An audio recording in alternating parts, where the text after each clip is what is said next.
الرجال قوامون على النساء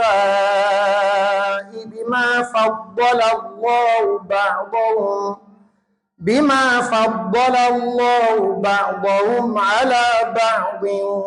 وبما أنفقوا من أموالهم فالصالحات قانتات حافظات للغيب بما حفظ الله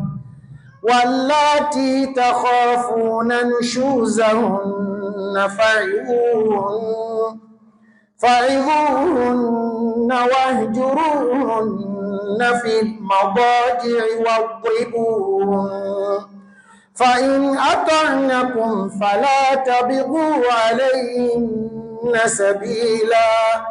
إن الله كان عليما